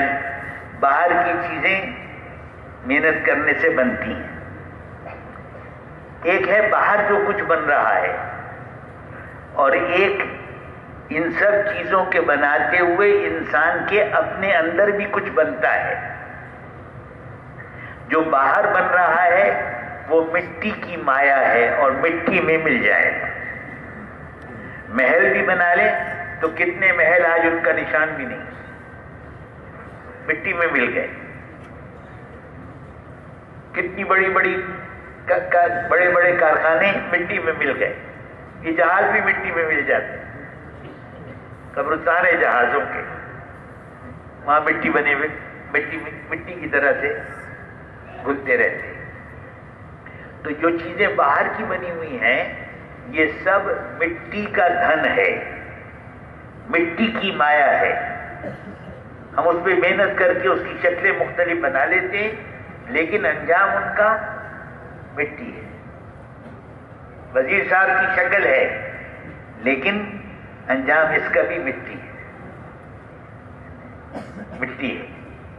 جیسے ہم جانتے ہیں کہ مٹی سے کچھ نہیں ہوتا، ایسے ہم جان جائیں کہ ہر بنی ہوئی چیز سے کچھ نہیں ہوتا۔ کرنے والی ذات ایک اللہ کی ہے، وہی بنانے والے ہیں، اور وہ بغیر کسی چیز کے بنانے والے ہیں۔ ہمیں تو اگر گھر بنانا ہے تو لوہا چاہیے، سیمنٹ چاہیے، پتھر چاہیے، راج چاہیے، ریتی چاہیے، کتنی چیزیں چاہیے، لکڑی چاہیے، لوہا، سب چیزیں چاہیے۔ اللہ پاک کو بنانے کے لیے ان چیزوں کو جوڑنے کی ضرورت نہیں۔ مٹی کا انسان بنایا، اس میں روح پھونک دی، انسان بن گیا۔ کہتے ہیں انسان کے اندر جو کچھ دنیا میں ہے وہ انسان کے اندر بھی ہے، سونا چاندی بھی ہے، تانبا بھی ہے، لوہا بھی ہے،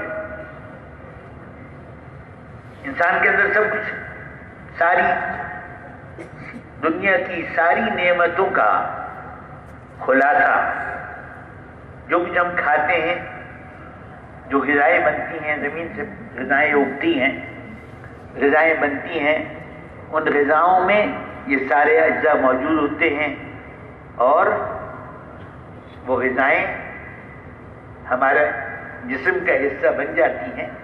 اس کے بعد پھر یہ جسم مٹی کے سپرد کر دیا جاتا ہے۔ جب روح رخصت ہو جاتی ہے مٹی کے سپرد کر دیا جاتا ہے، اور مٹی میں دفن کرتے ہوئے کیا کہتے ہیں؟ منہا خلقناکم وفیہا نعیدکم ومنہا نخرجکم تارۃ اخری۔ اس مٹی سے تمہیں پیدا کیا ہم نے، اسی میں تم کو لوٹایا جا رہا ہے، اور اسی سے ہم تم کو دوبارہ کھڑا کریں، اسی سے ہم تم کو دوبارہ کھڑا کریں۔ یہ جو امتحان کا وقت ہے یہ بہت مختصر ہے۔ یوں 60 70 سال 80 سال کی بھی زندگی کسی کی ہو جائے، پیچھے مڑ کے دیکھے تو خواب معلوم ہو۔ حضرت علی رضی اللہ تعالیٰ عنہ فرماتے ہیں کہ سب انسان سو رہے ہیں، جب موت آتی ہے تو آنکھ کھلتی ہے۔ جو ہم ابھی دیکھ رہے ہیں اس میں ہمیں دھوکہ لگ رہا ہے، اس لیے کہ ہمیں چیزوں سے ہوتا ہوا نظر آ رہا ہے، اور یہ دھوکہ ہے، چیزوں سے نہیں ہوتا۔ ہر چیز سے وہ ہوگا جو اس کا پیدا کرنے والا چاہے، ہر چیز سے وہ ہوگا جو اس کا پیدا کرنے والا چاہے گا۔ جس کے ہاتھ میں سونا ہے، جو وہ چاہے گا سونے سے وہ نہیں ہوگا، سونے سے وہ ہوگا جو مالک چاہے، جو مالک اصلی حقیقی مالک اللہ رب العزت ہے، جو وہ چاہیں گے وہ ہوگا۔ پانی سے وہ ہوگا جو اللہ چاہے گا، زمین سے وہ ہوگا جو اللہ چاہے گا، باغ سے وہ ہوگا جو اللہ چاہیں گے، پہاڑ سے وہ ہوگا جو اللہ چاہیں گے، ہر چیز سے وہ ہوگا جو اللہ چاہتے ہیں، ہر چیز سے وہ نہیں ہوگا جو جس کے ہاتھ میں وہ چیز ہے وہ چاہتا ہے، وہ نہیں ہوگا، ہر چیز سے وہ ہوگا جو اللہ چاہتے ہیں۔ تو میں عرض کر رہا ہوں کہ امتحان کا وقت ہے تھوڑا سا، اور صلے کا وقت، انعام کا وقت کبھی ختم ہونے والا نہیں. یہ اللہ پاک کا کتنا کرم ہے، کتنا کرم ہے. 50 60 70 سال کی دنیا کی زندگی دی، اس میں سے 12 15 سال بچپن کے نکل گئے، باقی وقت میں سے چوتھائی وقت سونے میں نکل گیا. امتحان کا وقت تھوڑا ہے اور انعام کا وقت وہ کبھی ختم ہونے والا نہیں، کبھی ختم ہونے والا نہیں. لاکھوں برس، کروڑوں برس، اربوں برس، پدموں برس، سنکھوں برس ختم نہیں ہوگا وہ، اور انعام بڑھتے چلے جائیں گے. اللہ پاک کے پاس جو خزانے ہیں انعامات کے اور نعمتوں کے، محترم بھائی بزرگوں اور دوستوں، ساری دنیا کے انسان ایک میدان میں جمع ہو جائیں اور جو ان کے دل میں آئے وہ مانگیں. نبی بھی ہوں، ولی بھی ہوں، سب ہوں، اپنے اپنے علم کے مطابق مانگیں گے. سائنسدان بھی ہوں، سب اپنے اپنے علم کے مطابق مانگیں گے. اور اللہ پاک جو کچھ وہ مانگ رہے ہیں سب ان کو، سب کے مانگنے کو ایک ہی وقت میں سن لیں گے اور سب کو وہ دے بھی دیں تو بھی اللہ کے خزانوں میں اتنی کمی نہیں آتی جتنی کہ سوئی کو سمندر میں ڈبویا جائے اور نکالا جائے تو سوئی کے ساتھ جو پانی کی تری لگ جاتی ہے اس سے سمندر کے پانی میں کوئی کمی آتی ہو تو آتی ہو، لیکن اللہ کے خزانے میں اتنی کمی بھی نہیں آتی. اور وہ سارے انسانوں کے لیے، سارے انسانوں کے لیے. وقت میں عرض کر رہا ہوں کہ محنت کا وقت، امتحان کا وقت بہت تھوڑا ہے، اور یہ اللہ پاک کا بے حد کرم ہے کہ امتحان کا اور محنت کا وقت رکھا تھوڑا اور صلے کا، بدلے کا وقت ختم نہ ہونے والا رکھا، ختم نہ ہونے والا. ان کے ہاں کمی کوئی نہیں. محترم بھائی بزرگوں اور دوستوں، اب میں یہ عرض کر رہا ہوں کہ ہم جو محنت کر کے چیزیں بناتے ہیں، کھانے بناتے ہیں، کپڑے بناتے ہیں، مکان بناتے ہیں، سواریاں بناتے ہیں، کارخانے بناتے ہیں، یہ چیزیں باہر بنتی ہیں، یہ مٹی کی مایا ہے، مٹی میں ملنے والی ہے، اور ان چیزوں کے بناتے ہوئے ہم اپنے اندر سے بھی کچھ بنتے ہیں. دکانداری کرتے ہوئے ایک ہے نفع کمانا، ایک یہ کہ ہم اندر سے کیا بن رہے ہیں، سچے بن رہے ہیں یا جھوٹے بن رہے ہیں، امانت دار بن رہے ہیں یا خائن بن رہے ہیں. یہ ہے امتحان. امتحان اس میں ہے، دکانداری میں امتحان کیا ہے کہ یہ سچا، حدیث شریف میں آتا ہے کہ وہ تاجر جو سچا ہو اور امین ہو، وہ تاجر جو سچا ہو اور امین ہو، اس کا حشر انبیاء، صدیقین، شہداء اور صالحین کے ساتھ ہوگا.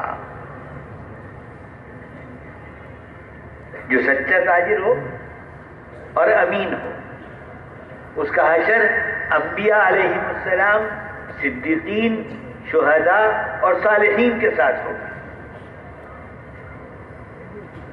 یہ پیسے سے سچا نہیں بنے گا، پیسوں سے سچا نہیں بنے گا. تجارت میں پیسے آئیں گے بھی جائیں گے بھی، تجارت بڑھے گی بھی گھٹے گی بھی.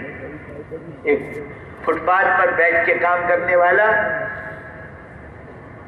لاکھوں پلاٹوں کا مالک بھی بن سکتا ہے، ہزاروں پلاٹوں کا مالک بھی بن سکتا ہے، لیکن نہ فٹ پاتھ پر بیٹھ کے کام کرنے میں اس کے لیے ناکامی ہے اور نہ ہزاروں پلاٹوں کا مالک بننے سے وہ کامیاب ہوگا. وہ تو دیکھا جائے گا کہ اندر سے کیا بن رہا ہے، اندر سے یہ امین بن رہا ہے یا اندر سے خیانت کرنے والا بن رہا ہے. خیانت کرنے والا بنا تو یہ امتحان میں مشکل میں آ گیا، امین بنا تو امتحان میں یہ کامیابی پر آ گیا۔ محترم بھائی بزرگ اور دوستو، اب بننا، اصل بننا انسان کا ہے۔ انسان کو بنانے کے لیے اللہ رب العزت جل جلالہ و من والہ نے انبیاء علیہم السلام کا سلسلہ قائم فرمایا۔ حضرت آدم علیہ السلام سے لے کر جناب محمد الرسول اللہ صلی اللہ علیہ وسلم تک کم و بیش 1,24,000 انبیاء اور رسول بھیجے گئے۔ وہ سب انسان بنانے کی محنت کے لیے آئے۔ کوئی نبی بنیادی طور پر کھیتی باڑی سکھانے کے لیے نہیں آیا، کارخانہ بنانا سکھانے کے لیے نہیں آیا، تجارت کرنا سکھانے کے لیے نہیں آئے۔ سارے نبی انسان بنانے کے لیے آئے، اور انسان کے بننے میں بنیادی چیز اس کے دل کا یقین صحیح ہونا ہے۔ حقیقت یہ ہے کہ ہماری نگاہ حقیقت تک نہیں پہنچتی، ہماری نگاہ صورت میں اٹک جاتی ہے، حقیقت تک نہیں پہنچتی۔ اپنے اندر دیکھ لیں انسانوں کو کہ بھائی جب تک روح ہے، زبان بھی بولتی ہے، آنکھیں بھی دیکھتی ہیں، ہاتھ پیر بھی حرکت کرتے ہیں، کانوں سے سنتا بھی ہے، سارے اعضاء کام کرتے ہیں، کچھ کرتے کچھ نہیں کرتے، سب کچھ ہوتا ہے۔ لیکن جب روح نکل جائے تو چاہے کتنا ہٹا کٹا موٹا مضبوط آدمی ہو، پہلوان ہو، جب روح نکل جائے تو پھر کچھ بھی کام نہیں کرتا۔ روح نکلتی بھی نظر نہیں آتی۔ روح کیسی ہے یہ نظر نہیں آتا۔ جو سچا ہے، جو ایماندار ہے، جس کے عمل اچھے ہیں، جس کی عبادت اچھی ہے، جس کے اخلاق اچھے ہیں، جس کی معاشرت اصولوں کے مطابق ہے، وہ روح نورانی ہوگی، خوشبودار ہوگی، چمکدار ہوگی۔ وہ روح نورانی ہوگی، خوشبودار ہوگی، چمکدار ہوگی۔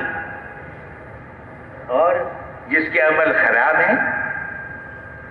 خراب ہے، یقین خراب ہے، اس کی روح ظلمت والی ہو۔ نورانی ایسی ہوگی کہ ساری دنیا کی روشنیوں کو جمع کر دیا جائے، اس روح کی چمک اور نور زیادہ ہوگا۔ اور اگر ظلمت والی ہوئی تو ساری دنیا کی ظلمتوں کو اکٹھا کر دیا جائے، وہ روح ان سے زیادہ ظلمت والی ہو۔ اور یہ ہر وقت ہمارے ساتھ ہو رہا ہے۔ میں بات اس وقت کے لیے عرض کر دوں، مثال کے طور پر اس وقت یہ عرض کیا گیا اور اللہ کی فضل سے سارا مجمع متوجہ ہے کہ قریب تشریف لے آئے، لوگ قریب آ گئے، متوجہ ہو جائیں، متوجہ ہو گئے۔ لیکن اگر اس وقت میں پیچھے بیٹھ کر کوئی باتیں کر رہا ہے، کہیں کی بھی کر رہا ہو، کوئی باتیں کر رہا ہے، تو یہ روح کو نورانی بنانے کے بجائے روح کو ظلمت والا بنا رہا ہے۔ یہ روح کو خوشبودار بنانے کے بجائے روح کو بدبودار بنا رہا ہے۔ اسی مجلس کے اندر ہے، لیکن اگر بات کون کہہ رہا ہے اس کی کوئی اہمیت نہیں ہے، بات کس کی ہو رہی ہے اس کی اہمیت ہے۔ اس بات کو توجہ کے ساتھ سننا، صحیح بات پر اللہ پاک سے عمل کی توفیق ماننا۔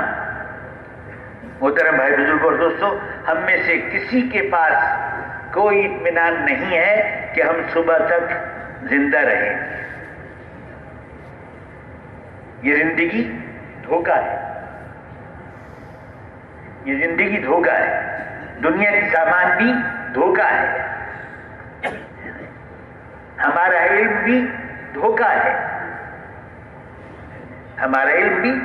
ایک علم ہے جو اللہ نے نبیوں پر اتارا، اپنی کتاب بھی اتاری، صحائف بھی اتارے، وحی بھی بھیجی۔ جو نبیوں پر علم اتارا وہ حق ہے، اس کے اندر کبھی فرق نہیں آ سکتا۔ اس میں کبھی فرق نہیں آ سکتا. ذالک الکتاب لا ریب فیہ. اور اس میں ہدایت کا سامان ہے متقیوں کے لیے. یہ ہدایت کی کتاب ہے متقیوں کے لیے. اور متقیوں کی آگے مختصر بیان فرمایا یہاں تو کہ وہ غیب کی خبروں پر ایمان رکھتے ہیں. جو ہمیں نظر آتا ہے وہ بہت تھوڑا ہے اور جو ہمیں نظر نہیں آتا وہ بہت زیادہ ہے. اگر ریگستان کے ایک ذرے کو ہم یہ کہیں کہ یہ دنیا ہے اور باقی سارا ریگستان وہ ہے جو ہمیں نظر نہیں آ رہا, تو یہ مثال بھی صحیح نہیں ہو. جو ہمیں نظر نہیں آتا وہ ریگستانوں سے زیادہ ہے اور جو ہمیں نظر آ رہا ہے وہ ریت کے ایک ذرے کی طرح سے ہے.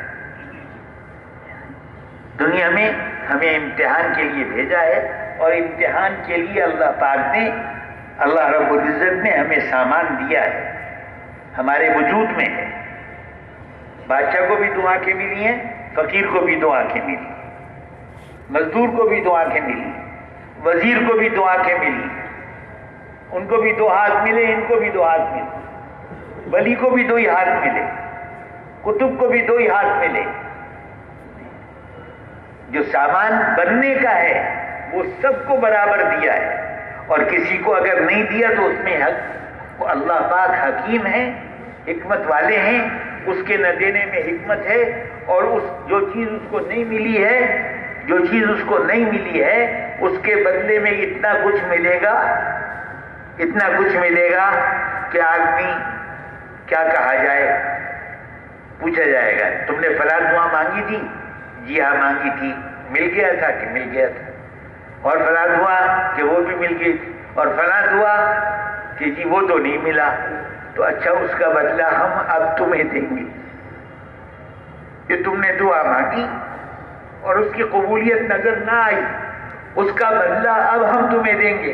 اور اتنا بدلہ دیا جائے گا کہ آدمی تمنا کرے گا کہ کاش میری دنیا میں ایک دعا بھی قبول نہ ہوئی ہوتی, کاش دنیا میں میری ایک دعا بھی قبول نہ ہوئی ہوتی. یہ وقت معمولی نہیں ہے, جو وقت ہم گزار رہے ہیں یہ معمولی نہیں ہے. محترم بھائی بزرگ اور دوستو, اب اپنے بننے کا جو سامان ہے اس میں بنیادی چیز دل کے یقین کا صحیح ہونا ہے. دل کے یقین کا صحیح ہونا ہے. کرنے والی ذات اللہ کی ہے.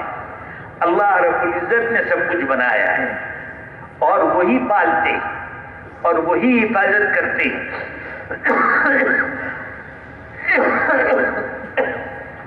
پالنے میں وہ بہت بڑے ہیں, پالنے میں وہ کسی کے محتاج نہیں ہیں. حفاظت کرنے میں وہ بہت بڑے ہیں, حفاظت کرنے میں ان کو کسی کی حاجت نہیں ہے. اثر کی بات مولانا فرما رہے تھے نا, مولوی صاحب ہمارے فرما رہے تھے کہ آگ میں ڈال کر ابراہیم علیہ السلام کی حفاظت کرتے. حفاظت کرنے میں ان کو کسی کی, فرشتے بھی آئے, پہاڑوں کا فرشتہ بھی آئے, پانی کے فرشتے بھی آئے. حضرت ابراہیم علیہ السلام نے کہا کہ کیا تم کو اللہ نے بھیجا ہے کہ جی ہم اجازت لے کر آئے.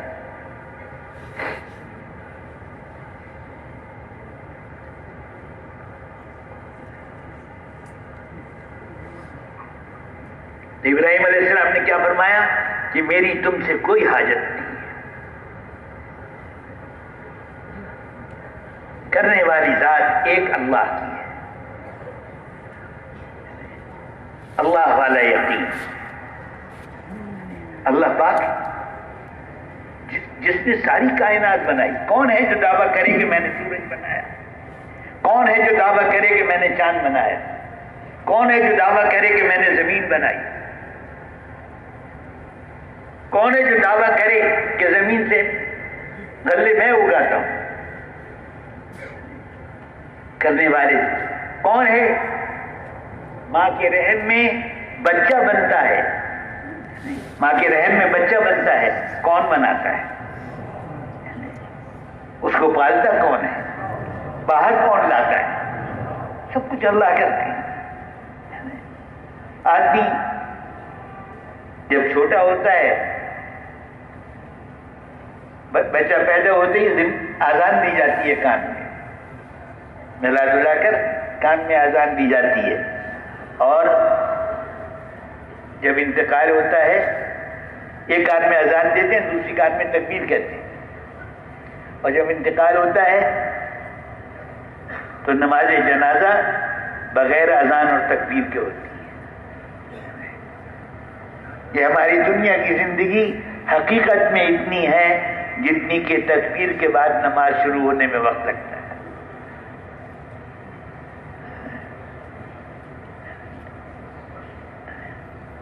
حقیقت کو سمجھنا، حقیقت کو سمجھنا۔ دنیا کی زندگی دھوکہ ہے،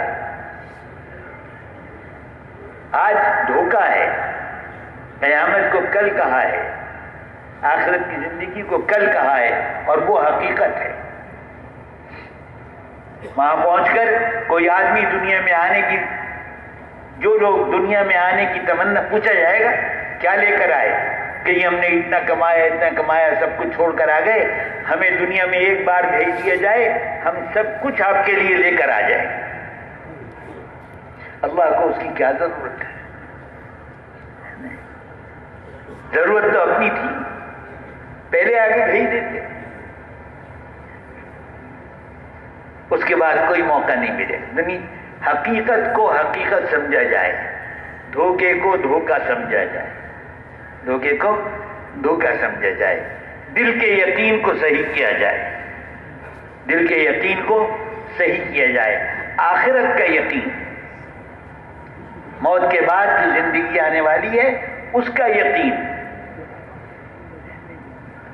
اور محترم بھائی بزرگوں اور دوستو، اللہ پاک نے جو کتاب اتاری ہے اس کا یقین۔ اللہ پاک اپنی پاک کتاب میں فرماتے ہیں کہ اللہ پاک سود کو گھٹاتے ہیں اور صدقے کو بڑھاتے ہیں۔ دیکھنے میں کیا نظر آتا ہے؟ سود 10 روپے سود کے اگر ملے تو 110 ہو گئے، اور 10 روپے صدقہ کیا تو 90 رہ گئے۔ لیکن اللہ پاک فرما رہے ہیں کہ ہم صدقے کو بڑھاتے ہیں اور ہم سود کو گھٹاتے ہیں۔ بڑے بڑے کاروبار نظر آنے والے سود کی وجہ سے لکڑی جلنے کے بعد جیسے راکھ رہ جاتی ہے، جس کو ہوا اڑائے پھرتی ہے، ایسے بیٹھ جاتے ہیں۔ سود کے ساتھ اللہ پاک کا اعلان جنگ ہے، سود کے ساتھ اللہ پاک